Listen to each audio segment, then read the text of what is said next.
Hello, everybody. Coming up on today's episode, we're getting the NFL Week 14 recap. Man, I don't know what's happening to Jalen Hurts on Monday Night Football. We're going to do our power rankings as well. But if you're new, remember, new episodes are airing every Tuesday and Friday, and currently on Saturday morning for the time being. It's available on all streaming platforms. So Apple, Spotify, you name it, we're on it. And also check out the websites on sportstalkfromthecrib.com.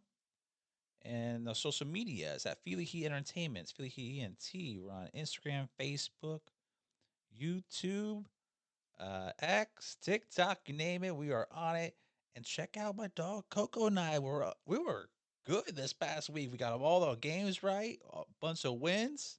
So my dog Coco and I on YouTube. We're going to do it on Facebook. Sometimes we do it more on Facebook and Instagram, but majority of it is all on YouTube. So subscribe to the channel. It's at Feel the Heat Entertainment. Check our game picks out. She's pretty good. She's out doing these ESPN analysts again. So sometimes I try to be like, oh man, root for this team. But we're getting our game picks back going, and it's been good. So, anyways, guys, let's hop right into this Monday Night Football game, man. I mean, Eagles, Chargers, Eagles lose. Chargers win 22-19 in overtime. Another interesting thing about the overtime rules, every team gets a shot. So the Eagles actually elected to kick the ball, and Chargers went down and get a field goal. Eagles have their chance, and Jalen Hurts to an interception near the end zone to end the game. So Chargers come away with a big victory. Let's get into a lot of this. The Eagles fall to 8-5. I mean, if you're a Dallas Cowboy fan, they really are keeping your hopes up. Chargers improved to 9-4, but Jalen Hurts was the biggest story of the night, man. He's 21 of 40, 240 yards, and four interceptions. He also lost a fumble. He had five turnovers on the night by himself, including one bizarre play where he threw an interception. They went to go return it. The guy fumbled. Jalen Hurts recovers it and then fumbles as he's trying to get some yardage. It was this one big, bizarre play. Anyways, a sports talk from the crib, and I'm your host, Tanner Christian. I forgot to say in the beginning. Got a little preoccupied with the dog here. She's sitting next to me. She really wants to. I wonder if there's a way we get her back on the podcast like this. Anyways, this is a dismal, performance by the Eagles again. They've been struggling. Beginning of the year, there it seemed like they were getting away with a lot of it, and now they are not. They're losing these games, and this has been their offense has just been horrible. I mean, Saquon Barkley didn't do too bad, on Monday night. 20 carries, 122 yards, a TD, a touchdown. AJ Brown, 6 catches, 100 yards. He did have a few drops though. I feel like he dropped the ball a little too much. He had that one in the end zone he dropped. A few others on the big plays. You expect a guy, who wants the ball to come down with the ball, no matter what. So AJ Brown, even though the numbers look 100 yards looks pretty good, but overall, could have been a little bit of a better showing from AJ Brown and the entire Eagles team in general. Really, I mean, Justin Herbert was out here with a broken hand. He was 12 of 26, 139 yards, a TD, and a pick. His numbers don't look too great. But they came away with a big victory. Amari Hampton returned on the night. He had a 56 yards rushing. Couldn't he caught a touchdown from Herbert. And Herbert, despite that broken hand, he had 10 carries for 66 yards, man. He was getting out of the pocket because he was getting hit. N'Kobe Dean from the Eagles, it seemed like he was in the backfield all the time, the whole night. But it's a big victory for the Chargers. As going forward, man, this Eagles team, I don't know what to think. I mean, they're still a couple games up in the division because the division's just been horrible. You have Washington and the Giants, or what they have 2 and 3 wins, 5 wins combined between them, I think.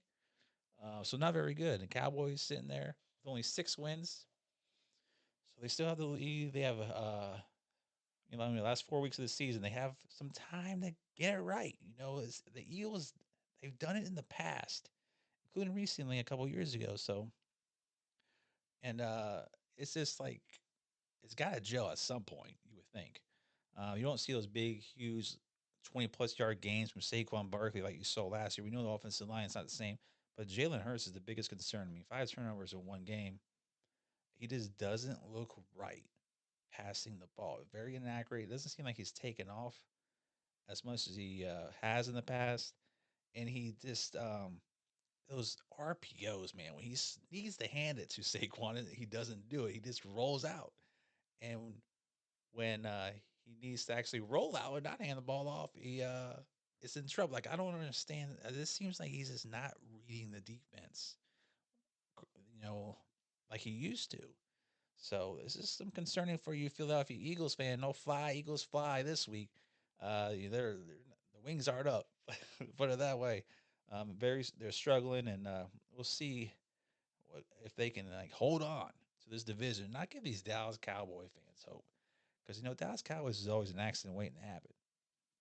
So we'll see how the weeks coming forward. Oh, now breaking news that's come in. Uh, Philip Rivers, yeah, remember him?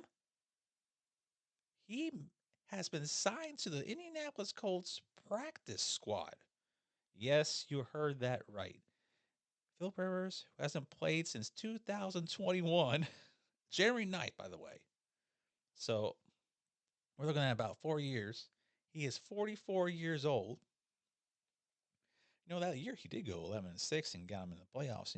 But anyways, Daniel Jones, of course, is out for the year with his injury. Riley Leonard is nursing a knee injury. He came in and played last week in relief. So, Philip Rivers, is this real? I don't know if he would want to come back.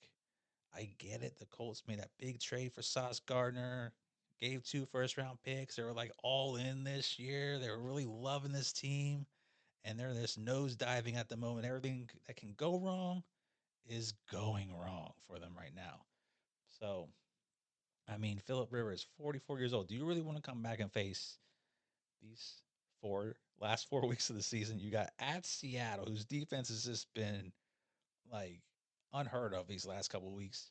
The 49ers, their defense um, has hit the injury bug a lot this year, but they're still a decent team. You got the Jaguars. They can get after you too. And then you finish at the Texans. So you got two huge divisional games still to play. And you're facing the NFC West, man, in Seattle and San Francisco. Do you really want to come back and face that, man? You're retired, man. You could be inducted in the Hall of Fame in a couple of years. And if you come back out of retirement, you gotta wait another.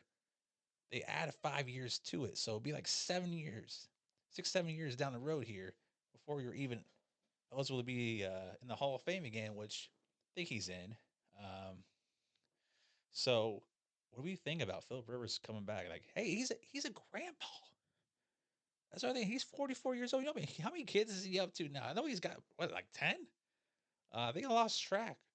But he is one of them has a kid of their own, so he is a grandpa at 44 years old, and I just can't see this happening. Is this real? Is he just going to practice squad? Say, hey, let me see if I can still play this game. Been out of the game for 4 years. Does he have anything left in him? I don't think so. But if you're desperate enough for the Colts, why not? But these last 4 games, they're very they're not very winnable. So I can't really see this happen. If it does, we're trying to. Aaron Rodgers to me is on his last leg too. So getting these playoffs, man. Why not? Can we have a Colts Steelers matchup? Guys will be like almost 90 years old combined here. Like, what's going on in the NFL? Like, we can suit up a little bit, get a couple downs in. But anyways, I just can't see this as being like, are you really going to have to start on Sunday? You want to be signed to the active roster and start this coming Sunday at Seattle? I don't know. If I'm Phil Rivers, I'm like, I'm perfectly happy with my wife and kids. Man, I want to sit on the couch. Maybe he's trying to get away. It's a big family. Get away for a little bit.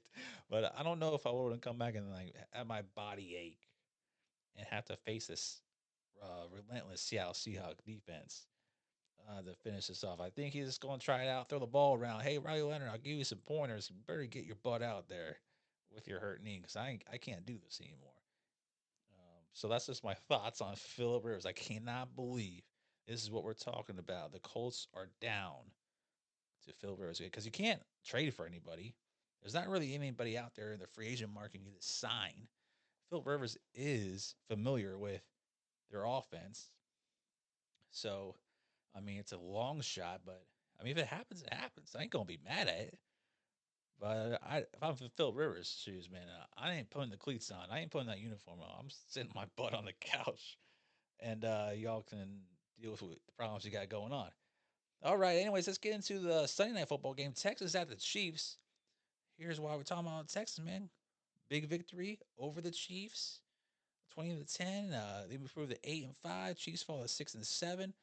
Texas were up like 10-0 at half, and then you saw the Chiefs just come out relentless on defense. So about playing some hard defense, man. They were knocking CJ Stroud around the second half, and then tie the game up 10-10. And then Andy Reid, where they go for on like fourth down, their own 30-yard line, they were dominating the second half, dominating. And he went for it, and it was like a fourth and 1.5. It was a long one. It was almost 2 yards. And he went for it. They missed it, led right neck down. I mean, they only got 30 yards to go. Texans gets that confidence back, scores the touchdown. That was pretty much ball game. And Chiefs lose. So, kind of like what I said in leading up to the game, like CJ Stroud, get a few deep balls, get it Nico Collins just a few times, just a couple of times. Play great defense, contain Mahomes in the pocket, create some turnovers, and hey, that's what happened. They did just enough. Nico Collins, 4 receptions, 121 yards, and Pat Mahomes, 14 of 33, 160 yards. That's it. 0 TDs and 3 interceptions. Pretty bad. Now the schedule coming up for the Chiefs, to me, I mean, even with a 6-7 record, I think they are out now. I think it's too much to overcome. But they got the Chargers next, at Titans, versus the Broncos, then at the Raiders. So 3 out of 4 um, in the division. Meanwhile, the Texans got the Cardinals, the Raiders, at the Chargers, and then the Colts in the finale. So there's a game back at Jacksonville in their own division. And I've said it before. I said a couple weeks ago, actually, they're going to catch the Jags or the Colts and possibly win this division. It's going to be tight. We'll see what happens with that. I think they still can do it. That's because their defense is playing lights out and the offense is steadily getting better. The rookie running back Woody Marks is getting more involved. So I like what the Texans are doing. As for the Chiefs, man, let's face it, the dynasty is over. I'm so sorry, Kansas City, but it's time to hang him up. Pat Mahomes is just looking awful. He's just running around out there. I don't see anything in their offense at all. I'm not seeing any kind of creativity. I'm seeing him being wildly inaccurate. It's like he wants to. It's almost like he's playing Madden in the backfield. He's fooling around, trying to make some crazy throws, improvising. Zero run game. I just do not understand why they don't hand the ball off. You have running backs. They're not the best running backs in the league. But hand the ball off to Pacheco and Hunt more. Stop trying this shot. Everything since shotgun and short yards throws of 2 and 3 yards. Like, what's that doing? I know it's extension of like the run game, I guess you can say, but at least keep the defense somewhat honest and run the ball sometimes. I just don't understand why they continue to not do that. And guess what? It's cost them. Rasheed Rice came back the first like 2, 3 games. Awesome. Now all of a sudden he's just not involved. Doesn't make any sense. Their offense is horrible. It's horrible to watch. It's horrible to even watch Pat Mahomes. Now, Chris Collinsworth, he loves Pat Mahomes no matter what. Don't say anything bad about Pat Mahomes around Chris Collinsworth. But the Chiefs aren't looking good. I think now it is officially over. I cannot. They need a lot of help if they get in the playoffs. They got to like win out and hope everybody loses. They got to hope the Texans keep losing. They got to hope the Chargers just lose out. And they got to like you got to Colts, Jags. Like there's too many people in the AFC this year that's in this mix. And Chiefs, I think you're officially out of it. All right, let's get into that. These power rankings heading into week 15. The teams are, like I said, the playoffs are the teams we thought would make some moves. Are actually making some moves now. So I had a little bit of a switch up this week. I still have a couple teams in this list I'm not real sure about because I think their record's a little too much. And we'll see come playoff time because if they get the bye, like Patriots and Broncos, they're battling for that first round bye. Who's going to get it? Who's going to have to go into Foxborough? Who's going to have to go into, you know, that mile high air out in Denver? So I think those teams, whoever has, it's going to be a tough matchup in the playoffs when it comes to those teams. But anyways, we're going to start at number 5. I got to put them back in, man.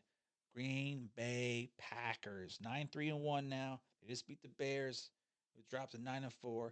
Packers have won 3 straight divisional games. They've gotten their act together. They're performing when it matters the most, and that's the biggest difference. So I got them back in here. I see it in it. Jordan Love's played great lately. They beat the Vikings 23-6 at the Lions on Thanksgiving. They beat them 31-24, and then just beat the Bears 28-21. In these close games, they are winning now. They're finishing it off. The next one they got is at the Broncos and then at the Bears again. So these next 2 weeks are going to be very telling. They can hold on to this division lead, hold off Chicago, and win the division. So I got them at number 5. At number 4, I got the Seattle Seahawks. I mean, the last 2 games, they've outscored their opponents 63-9. Defense has been awesome. Sam Darnold really hasn't had to do too much.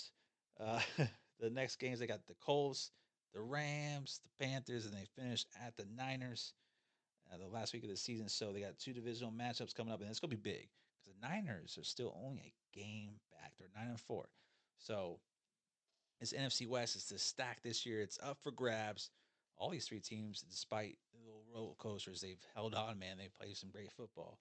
So I got the Seattle Seahawks at number 4. We'll see how Sam Darnold does down the stretch. It's the biggest thing. We know what happened last year when he was in Minnesota. We're going to see how he does the remainder last month of the season. The LA Rams, I got number 3. They beat the Cardinals 45-17 last week. Matthew Stafford is still my running mate for MVP. He's played great. It's like all 3 losses the Rams have been like the last couple of minutes of a football game. So this team, to me, has played the greatest out of all the NFL at the moment. This record wise, we have them at number 3 at the moment. It's because of you'll see why. But anyways, I love the way Matthew Stafford's playing. Puka's healthy. Devontae Adams, Unk is out there still balling. They got Kyron Williams, and they're getting Blake Corum the ball a lot now too, and he's played it really well. He had over 100. What do you have? 128 yards rushing against the Cardinals, something like that. A couple of TDs, so he played very well against them. Um, I just like their balance on offense. It just seems so great, man.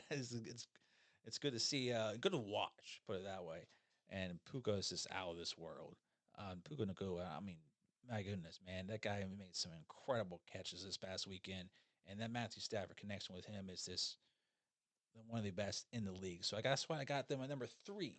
At number 2, I got the Denver Broncos. They win again, man. They just 10 straight. They take care of business. Do I trust them in the playoffs? I don't know. I really don't know. But they play some great football. They're winning. Like I say, I want to see it's great. It's good football. Because like it seems like Bo Nix could be completely accurate. They've had played many games this year where they haven't shown up in the first 3 quarters. It seems like the fourth quarter they start playing the ball. So that's one of my main concerns heading into the final stretch of the season is can he just take care of business? They're going to find out here in the coming weeks when these divisional games happen. So I got the Broncos at number 2. And at number 1, it's New England Patriots, man. I hate to say it. 11-2. They've also won 10 straight. Drake May's played well. They had a bye last week. So they got to sit back, relax. Now they get Buffalo, huge game. I mean, made their schedule. Did Tom Brady secretly make their schedule and hook the Patriots up or something? Because the way their schedule panned out, it's just like they got the easy road. Now after the bye, get the big divisional opponent against Buffalo. You had 2 weeks to prepare. Everything seems to be working in their favor. And they have one of the easiest schedules in the league. So they're number 1. Um, I like the way they're Travion Henderson's really come along as a running back, rookie running back there. Ramondre Stevenson, yeah, you're okay. Fumble man there. But Drake May, Stephon Diggs, Kevin Booty, like they played good. Hunter Henry, offense is looking great. Defense plays decent. It's just they're number one right now. I don't want them to win. I dealt with that for like too long when Tom Brady was there. But Mike Vrabel's a heck of a coach. We saw it when he was in Tennessee, and now look at Tennessee, right? That's why the New England Patriots are my number one in the power rankings for the week. Okay, and that's going to do it for today's episode. And thank you all for joining me here on Sports Talk from the Crib with your favorite sports host, Tanner Christian. Our new episodes every on Tuesday and Friday, and temporarily on Saturday morning for the moment. This works out a little bit better for the schedule. Uh, we're available on all streaming platforms, Spotify, Apple, you name it. We are on it. Check it out the website. It streams on there as well as sportstalkfromthecrib.com. And social media is at Feel the Heat Entertainment. It's Feel the Heat NT. We're on Instagram, Facebook, X, TikTok, YouTube. Catch my dog Coco and I doing our game picks. We're doing really good again. I tell you what, I don't know how she does it. Even when I try to convince her to pick a different team or something, she's been guessing them right. So if you do some ESPN bets or whatever you do, maybe check out my dog Coco. Maybe I gotta start doing that. But anyways, what else we got? Yeah, that's it, right? YouTube, Coco, subscribe, follow the channel. We're growing the channel. I'm gonna get us some daily picks here. Me just discussing some of these topics as well. So let's go check out the YouTube channel. I Feel It Here Entertainment. Thank you all for joining me here. Catch you all. Have a great day.